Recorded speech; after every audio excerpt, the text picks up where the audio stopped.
Hello all, I'm a 31-year-old male, married to a 29-year-old female, and we've been together for about 3 years. Lately it feels like we've been fighting quite a bit, and the disagreements usually spring from things I consider to be alright, but she interprets as me not prioritizing her needs or feelings. Let me take you back to last weekend to better illustrate what our struggles often look like. I had both a golf game and a hockey game scheduled on the same day.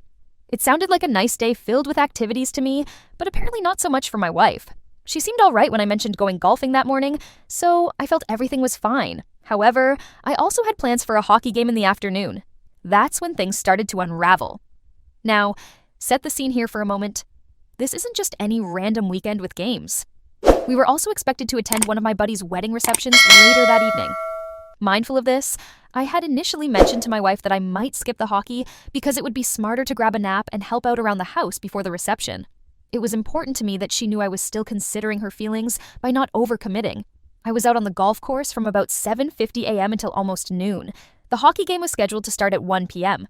This meant there was hardly any wiggle room between one ending and the other beginning. Plus, the hockey rink was another 35-minute drive away from where I was playing golf. Timing would have to be absolutely perfect for me to pull off both. Given these constraints, and the fact that it looked like the hockey team had enough players, I thought not attending hockey would be the best decision. Here's another twist. Right before the hockey game, I got the news that a few of my teammates had dropped out. As anyone who's organized a team sport knows, last-minute dropouts make things extremely challenging. It's about finding replacements quickly and avoiding letting everyone down.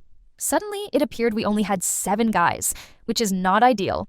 In light of this, I informed my wife that I was willing to go play hockey after all, as my earlier concerns about being too late or unnecessary suddenly didn't hold water anymore. Our golf game finished earlier than expected, and I was physically up for it. But when I told her this, she was not pleased. She said I had promised I wouldn't go to hockey.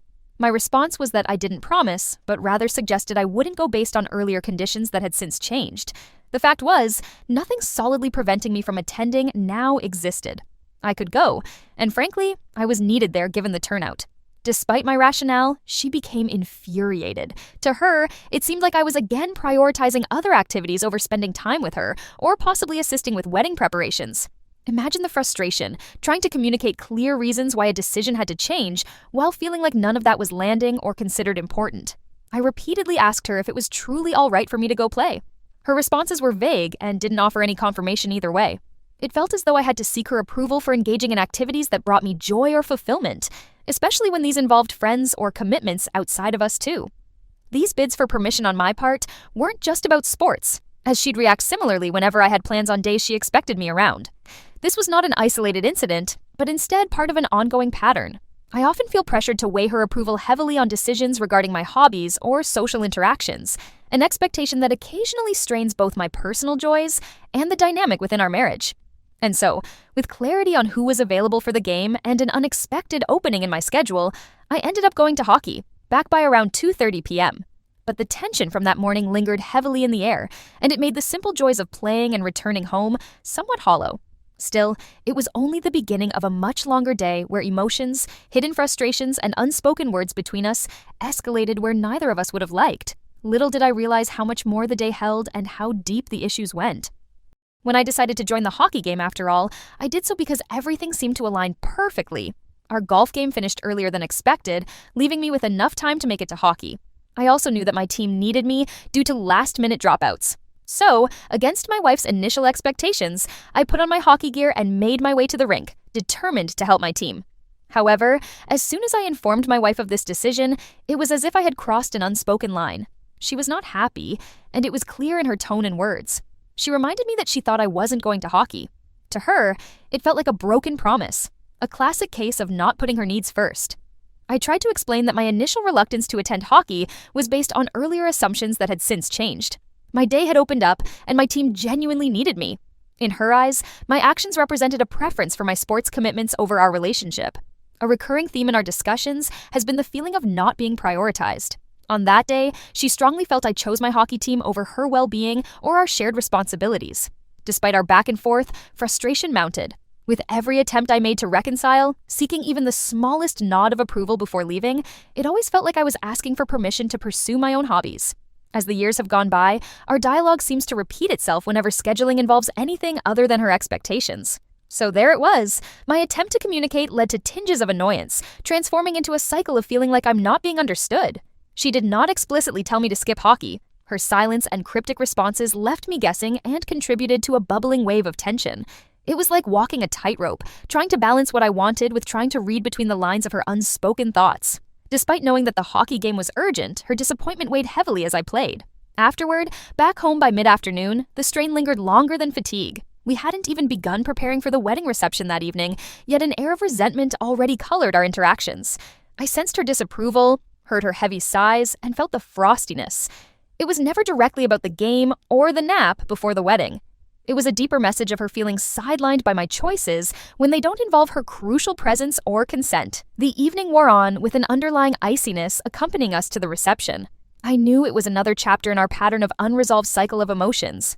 I felt compelled to find compromise and reconciliation before feelings slid completely off the rails. But trying to exhibit care while navigating my passions and her expectations was proving harder each time. Little did I know how those unspoken grievances from the afternoon would snowball into our evening at the reception. The stage was set for a cascade of emotions triggered not by the event itself, but by months of buildup. And even in trying to seek peace by going to the game, the ripple effects of my choices echoed into the night. I could see where she was coming from. Maybe I was too focused on fitting everything into my day without adequately considering her feelings. If only I'd known how to step into her shoes, to see why it mattered so much to her that I stayed home, perhaps we could have avoided the rancorous tone that swallowed our interactions that weekend. It wasn't just about the activities, nor the day's plans. We stood at the edge of a small but crucial moment, where communication crumbled and assumptions fed into misinterpretations. Unfortunately, instead of drawing us closer, such days just pushed us further into familiar territory, where everything unsaid would manifest in continued discord, even when we were too tired to face it anymore. The hockey game finished, granting me the opportunity to return home relatively early, in hopes of mending the day's wound before the evening's reception. By 2:30 or 2:45 in the afternoon, I was back. Despite the time, it didn't feel like I had much to offer in terms of peace. The tension from earlier still hung heavily in the air, and her silence cut sharper than any words could. We hardly exchanged more than a few words. Her gaze either danced around me or through me, yet never landed upon me with warmth. There was a chill in her demeanor, more potent than any cold shoulder I'd ever known. And so, without much said or any real understanding felt, I resolved to leave her alone, if only for a moment. I lay down for a nap, yearning for rest but finding little comfort. My eyes closed against a background of unspoken emotions, wearing the armor of the day's events like an unshakable cloak. Despite my efforts to disconnect momentarily, my thoughts wound circles around the tiny fractures in our understanding laid bare earlier. The hours passed, and by the time I awoke, it was nearing 6 in the evening. Time to get ready for the reception. Yet even with the change of attire and transition towards a social setting looming, there was no thaw in our relationship's current state. It became starkly clear this would follow us into the night. Arriving at the reception, we stood side by side, yet remarkably distant on the emotional spectrum. She, with her glass perpetually full, sought refuge in colorful drinks that seemed to fuel her frustrations with me. Throughout the evening, it felt less like a celebration and more like another battlefield, one where stray comments and sips of discontent morphed into public disagreements. Her words came at me like sharp arrows, each aimed at the heart of dreams I'd cherished. Though she knew of my ambitions to work in the NHL, it didn't deter her comments that pierced deeper than any drunken banter could. I found myself bracing against her increasingly coarse language, confronted with accusations that bore the brunt of disgruntlement she felt from the day's events. "I hope you never make it to the NHL," she sneered, her words blurred but pointed, the alcohol accentuating their sting. The atmosphere didn't improve inside the reception, where her choice to drink became more pronounced, almost deliberate. A statement, an expression of her disillusionment. Each sip reflected her dissatisfaction, and with each passing hour, my ability to engage further crumbled. I could feel the weight of my failed priorities settle like stones, knowing my passive attempts at reconciliation floundered amid the reception's flickering lights. The evening trudged on awkwardly, an intricate dance of surface-level socializing amidst the deeper conflict simmering below. No amount of forced conversation could shear away the bubble of tension that encased us both, even in such a celebratory setting. There was no simple way to untangle the emotions that intertwined our day's activities with long-standing concerns. And yet, nothing had prepared me for the storm that brewed quietly over the course of the evening, only to unleash its full fury once we stepped into the parking lot. Under the stars, but cast in shadows of disbelief, her anger erupted with such force, it took me aback. Being on the receiving end of her frustration, not just for my day's itinerary, but for dreams I'd never wavered from. Felt like standing in the crossfire of pent-up emotions, needing expression, but devoid of grace. The drive home was silent, a deceptive calm that belied the tempest preceding it. Her presence was as palpable as the unspoken words that lingered between us. And while I sought comfort in silence, she steered her feelings into a different room, choosing to disengage instead. Within those walls, we thrived in solitude, hoping for solace in times passing, yet knowing the cycle would repeat with uncertainty.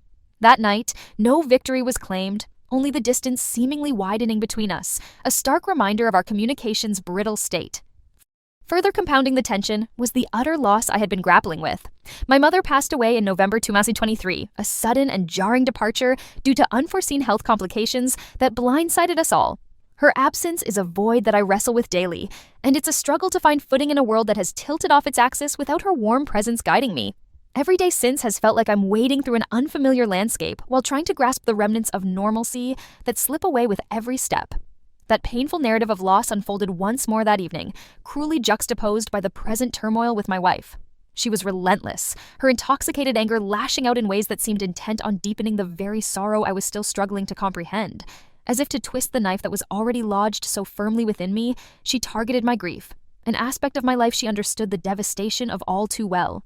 "Someone else needs to die for you to understand grief," she stated, a venomous assertion tainted by distrust. Her words weren't just a clash of ill-tempered remarks mixed with alcohol. They attempted to anchor a narrative far darker than I ever imagined inhabiting in our relationship.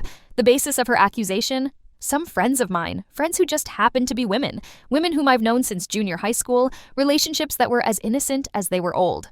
But to her, they were threads of suspicion woven into the complex fabric of an imagined infidelity. Despite actual fidelity, her perception was that of treachery, colored by past insecurities and the shadows cast by misunderstandings that had loomed over us much longer than this singular night. Her suggestion, crude and misplaced as it was, of wishing loss upon these friends so that I might know real grief, was a weapon meant to wound. Yet, it served more as an indicator of the deep chasms carved into our trust, ones that had broadened into channels by the evening storm. In the strange aftermath of her words, I found myself in the car, steering us home through silences as thick as the doubts now clouding our marital path. It was a journey less physical and more emotional, a drive that proposed no solutions, only amplified questions about the nature of our connection. Upon arriving home, she distanced herself further, a physical manifestation of the emotional chasm separating us. Her choice to retreat to another room, to wrap herself in solitude, bore no apology large enough to cast light into the obscured corners of our understanding. In this uneasy quiet, following the conflagration of words that had come to define our day, I remained, enveloped by the frayed edges of our relationship. Her subsequent apology, muted and shallow, lacked the sincerity needed to mend the rent fabric of my burgeoning grief or assuage the festering wounds she'd unwittingly deepened. The echo of our exchanges, those undertoned arguments and half-hearted reconciliations, carried on in my mind, a reminder that despite the physical closeness we yearned for, our emotional proximity remained stubbornly out of reach. Night fell heavily, not only over us, but through the very marrow of our shared life. Yet, asleep or awake, there was no easy erasure of the day's written sorrows. We stood apart, sequestered from each other by the silent decree of resignation. A relationship in stasis, nursing the scabs its own sharp edges had sliced open, haunted by echoes of past words. I'll never forget the journey back home, feeling the weight of the silence pressing on me, as if the car's atmosphere was thick with unspoken words and festering wounds. Upon reaching home, she distanced herself even more physically by choosing to sleep in another room. It was her way of extending the chasm already gaping between us, a decision that turned our shared space into an emotional gauntlet of solitude and introspection. In the quiet that followed her retreat, I sat alone with thoughts that twisted and turned, seeking to make sense of the harsh exchange that had punctuated our evening. Her apology the morning after was more of an obligatory gesture, insubstantial, and void of the sincerity that might have bridged the gap we were faced with. It was an apology that did little to alleviate the pain that had been laid bare. It seemed more a brief pause in the rhythm of our ongoing discord than a genuine olive branch. Despite her words attempting to sift through the haze of the prior night, there was a lack of conviction in her tone, a brevity that did not do justice to the layers of hurt she had inflicted. I realized that this wasn't an isolated incident, but rather an oft-repeated refrain in our relationship, a pivot point from which numerous arguments had sprung, marking our marriage timeline with instances of unresolved tension. The rest of the day played out like a subdued ballet of unresolved feelings. I tried to navigate our shared space without igniting fresh tensions, but found myself constantly stepping over invisible tripwires of her lingering anger. As we moved around each other, each endeavor was a teetering balance between acting normal and avoiding confrontation.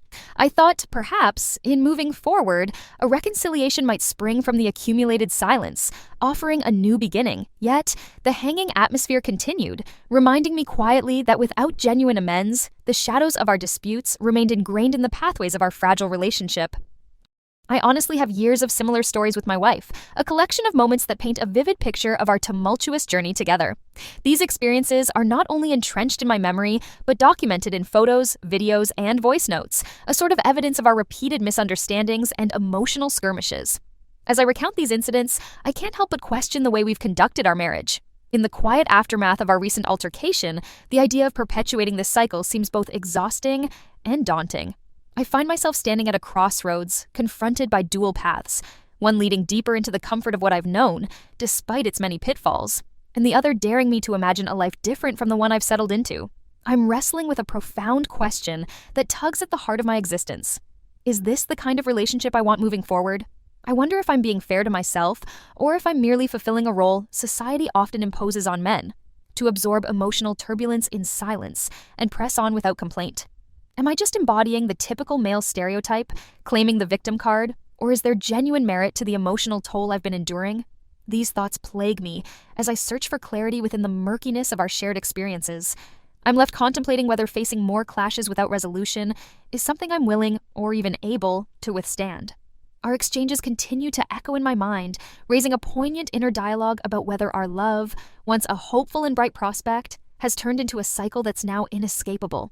It's a reflection on whether our past is predetermining our future, and if so, whether it should.